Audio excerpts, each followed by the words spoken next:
I would bet that if you have hearing loss, this has driven you crazy more than once. Hey guys, welcome back to the DrCliffAuD vlog. This is vlog number 284, and today I want to talk to you guys about closed captions. But before I do me a huge favor, click the like button, really helps out the channel. And if you are not yet subscribed to the channel with notifications turned on, go ahead and do that as well. It is greatly appreciated. So I have been making YouTube videos for over 8 years at this point. And when I first started creating the YouTube videos, I initially was relying on the auto caption feature of YouTube. But it didn't take me very long to realize that the auto caption feature was unreliable, it wasn't very accurate, it took a long time before the captions would actually appear on the videos because the system that YouTube has for creating these auto captions just took a while to do it. So I could post a video on a Tuesday and still by Friday it wouldn't have captions on it. Now you can imagine the issues that this creates when you're a content creator in the hearing loss space. We have to have good closed captions. So what I ended up doing is that I ended up paying a service called rev.com to have a live captioner go in and caption all of my videos. And this cost me like $1 a minute. Now I want you to think about the thousands of minutes that I've posted content over the years. It literally cost me, and I think I was doing this for about 4 or 5 years. I spent tens of thousands of dollars on custom closed captions on my videos so my viewers could turn on captions and actually watch them. There's also a quick little trick that I learned inside of my YouTube studio where I can actually make the captions activate automatically. So even if you don't have captions activated inside of YouTube, the captions would show no matter what. Now, some people don't like captions and they can just go in and turn the captions off if they want to, but I felt like it was important to actually, show people that, hey, listen, I've got captions on every single thing that I do. And yes, it costs a lot of money to do it, but it was definitely worth it. Now, as of about 2 to 3 years ago, I ended up transitioning away from human developed captions to artificial intelligence captions. And so what I would do is I'd get done filming a video, I would upload it to YouTube, I would submit basically the YouTube link to rev.com, and then I would select the AI captioning service. And they would go in and it would take, a decent amount of time, but it was actually quicker than a live captioner, but they would end up creating captions, putting them on the videos, but the captions were not perfect. So I literally have to go through all of my videos and make sure that I adjust the captions, especially for like brand names when I'm talking about hearing aids or different, accessories that they have. A lot of times their AI intelligence captioning doesn't really know what I'm talking about. So I have to go in there and modify all of those. And it does take some extra time, but it has saved me thousands of dollars doing this automatic captioning with AI. This is great for my videos where I've pre-recorded everything. It's all been, set up and captioned before I put it out there. But the problem really that I've had is doing anything live. Now here this last week, I did a live webinar talking about everything new with hearing aid technology to individuals out here in the greater Phoenix area. Now, if you would like me to give a worldwide live webinar for Q&A where you guys can ask me questions and all of that, let me know down in the comment section. I'd be interested to know if there's actually demand for you guys having one-on-one interaction with me in a webinar format where I can answer your questions directly about your individual cases. But nevertheless, the problem with running these live webinars is the captioning.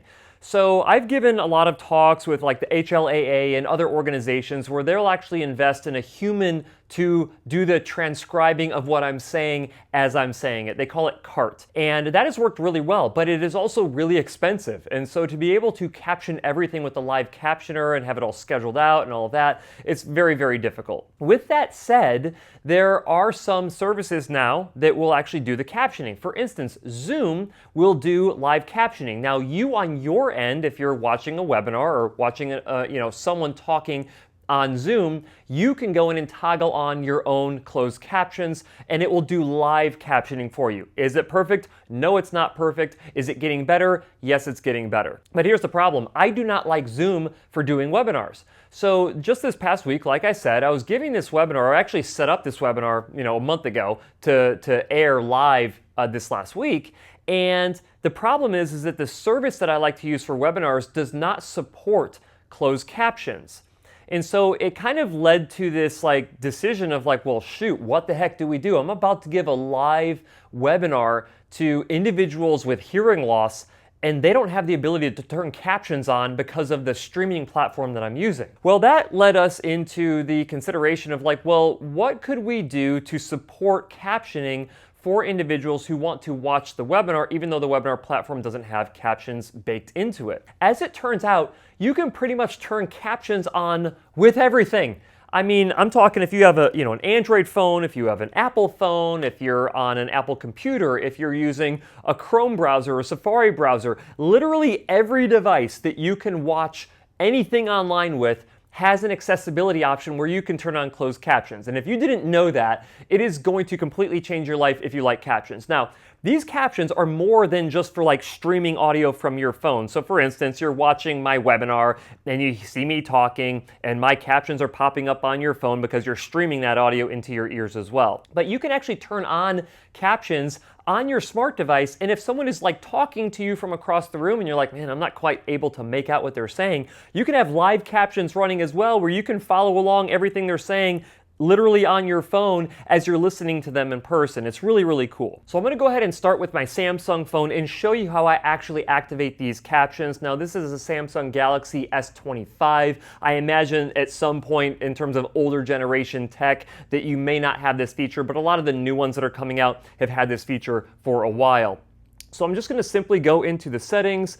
I'm going to scroll down to where I find accessibility. So keep going, keep going. There we go, accessibility with the green icon. I'm gonna tap onto that. Inside of accessibility, you have a bunch of different enhancements you can do for accessibility, but the one that I'm specifically looking for is hearing enhancements right here. So if I tap on hearing enhancements, I can see here that I have live caption, but I have it turned off. I can go here and turn live caption on. Now I can essentially caption everything from my phone. There's other cool features inside of here that I encourage you to explore for yourself with your Galaxy phones and your other Android devices, but that's how you do it. You basically go into your settings, you go into your accessibility options, and you toggle closed captions on. Then if you were to watch me on a webinar, literally everything that I say would be captioned for you. You don't have to worry about if the platform I'm using actually supports embedded closed captions. And the same thing is true with an Apple device as well. So I have my Apple iPhone here too, and the same thing applies. We go to the settings down here, we scroll down to accessibility, there it is, and then we make sure that we scroll down to subtitles and captioning right here. And then you can see I already have this active on here. I don't know if you can see it. This never shows up good. And you can see that we have this active, and then it actually creates this little shadow box on here. And if I open that up, I'm going to do essentially live captions doing the microphone from my iPhone.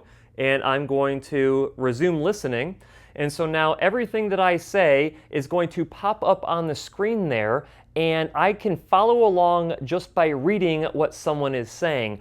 Really cool feature. If you haven't activated it yet, please do so. If you want it to stop recording, you basically tap on it again and you hit pause listening. And then, like I mentioned earlier, you can switch it over from the microphone audio over to the phone audio. Now everything that comes through streaming through your phone gives you captioning as well, and you can move this box around in different places on your phone or tablet, whatever you want to do, and then you get to see everything that's being said with the closed captions. It's literally the same thing if you're on your laptop or your desktop computer. You just go into the settings of whatever browser you're using, you click on the accessibility option, and then you toggle on the closed captions. There's literally no excuse anymore to not have access to closed captions whenever you want it. So I just want to take a minute here and acknowledge these electronics companies like Samsung and Apple and all the other companies out there for giving you access to closed captions whenever you want it. I mean, I can remember just a few years ago when captioning was really hard to come by